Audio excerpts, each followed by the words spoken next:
It's an exciting time for me. I am Phoenix's very new mayor, so this is my week is my 6-month anniversary.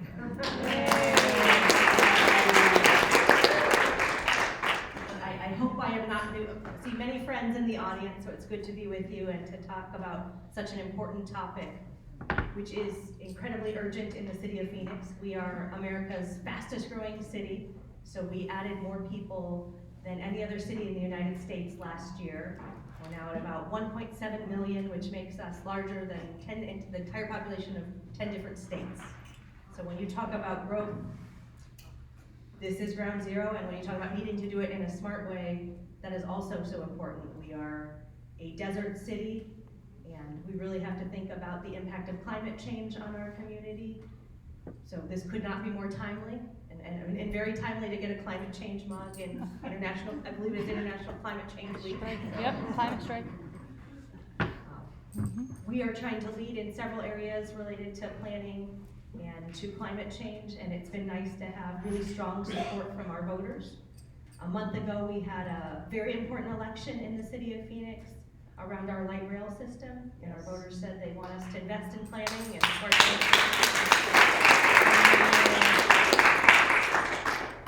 I felt like it was a big test for me personally as mayor. There were several national publications that had headlines like Washington Post, I think, said we were called, "Are we the least sustainable city in the country, and how will we vote on mass transportation?"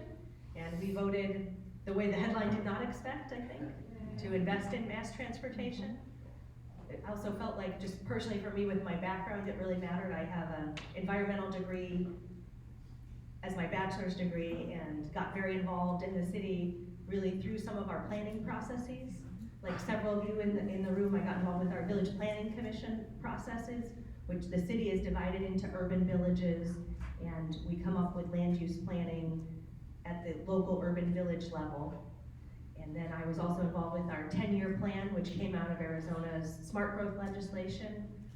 There's also several leaders here who have been involved with that planning process, but we did My Plan Phoenix, where we did a great community process and talk to people about where we want to grow, how we want to grow, what our community values are. And that was what helped me prepare to run first for city council and then mayor. So with that as a background, you really want to make sure that we're doing a good job in this area.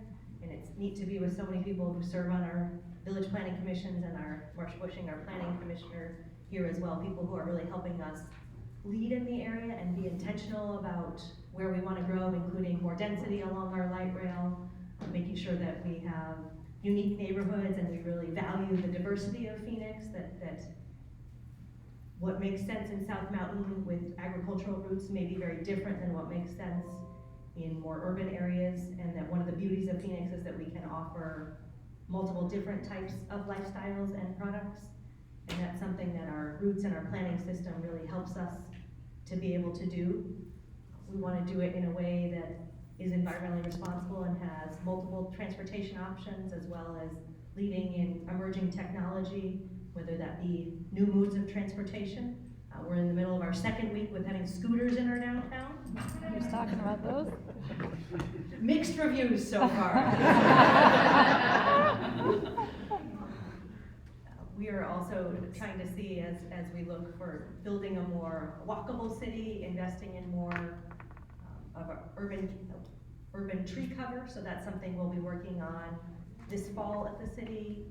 We've been several areas I think this weekend we'll be planting 550 trees, and there have been other times in the city where we're making those commitments. This weekend is in partnership with the Sikh community. They are celebrating 550 years since their guru was born by partnering with the city and planting trees. So what a neat way to mark that particular milestone. Yeah, I like trees.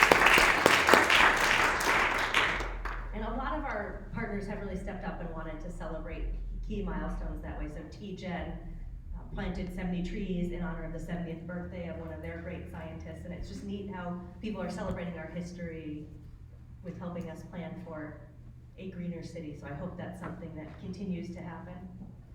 Just last week, the city of Phoenix invested in a fellow on electric vehicles to try to help us plan our infrastructure in that area and to make sure we continue to make those investments as well.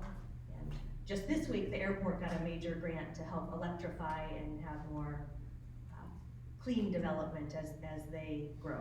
The airport is one of our 2 fastest growing areas in the city. We're investing heavily in adding new infrastructure, new terminals, and trying to do it in a way that's consistent with the airport's sustainability plan, as well as making us a more global and connected city.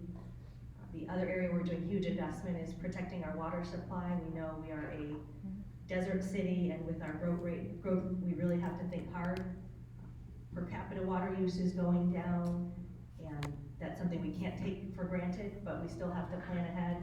It's weird for me to be talking about it this week after we've had all these rains, but from the long-term perspective, we are still very much in a drought and have to think ahead, particularly with the Colorado being oversubscribed. What can we do? So we are doing strategic partnerships, which try to get new water supplies, but also to protect our watershed. So much of the health of our water system depends on the water coming down from the Verde and Salt River shed, and we need strong forest and trees. Things such as forest fires have just such a huge effect on our city and its water supply. Yep. We are also, one of our exciting long-term projects that I am very excited about is Rio Reimagined, so redeveloping along our riverfront. This is a legacy project for several of our elected leaders, very important to Congressman Pastor, who did a lot of investments in that area, as well as Senator John McCain. Before the senator passed, he convened 6 mayors and 2 tribal leaders representing the area along the Salt River and sent forth the challenge to try to invest in the riverfront and celebrate the fact that it is so much the history of this community. We exist here because of the Salt River. Can it also be our future as a community and make it an even more active, riparian, great ecosystem where people are thriving? And I'm very excited for that challenge. We are working together with the mayors and city councils as well as the tribal government along the way, and really hopeful that that'll be a legacy project also for all of us in this room today. It's fun to take on those projects as an elected official. It will not be anywhere near done by the time I am done in this office, but I think that's no reason to delay, and that we should do things that maybe don't benefit us in the short term, but leave behind a better planet and a better Phoenix for the people who come after us. I am the mother of a 2-year-old, and so trying to think more and more long-term about what kind of Phoenix we leave for him. Can we make sure we have great options, great environments, great education, and a diverse economy where he can do well? One of the areas we've been really celebrating with our realtor community is that our economy is growing much more and more diverse, and we're getting higher wage jobs. We are now particularly seeing growth in health and biosciences, which I think is good news. Those are long-term sustainable jobs that we think will do well if we have a downturn related to construction. We want a more diverse economy with more knowledge-based jobs. We were at about 44% advanced industry jobs before the recession, and now we're at 63% and growing. And today was a fun day. We had the groundbreaking for Creighton Medical School.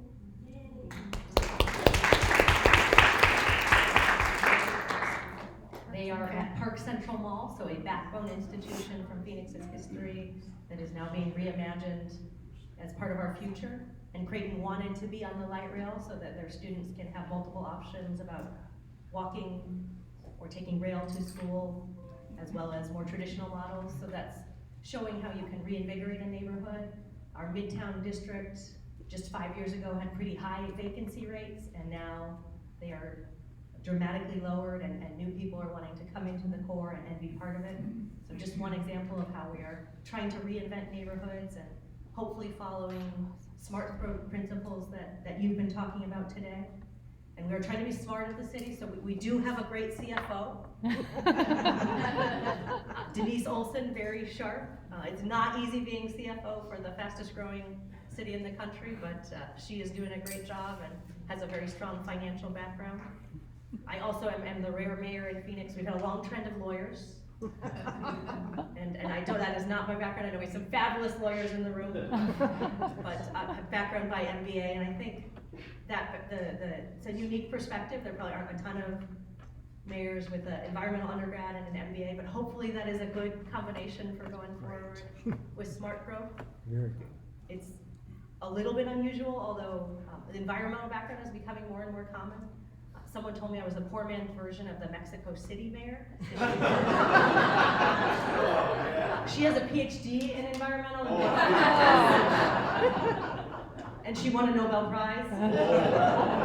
So that's a good competition. I'm happy to come into second to someone who's leading it in Nobel Prizes.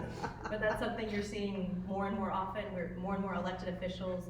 Councilwoman Deborah Stark always reminds me, planners are winning more and more elections. So really all across the country and in places like Toronto, you're seeing people with that background who think about how cities should be built and grow, winning races. And I think that is also good news as we plan ahead and try to think about what kind of city we want.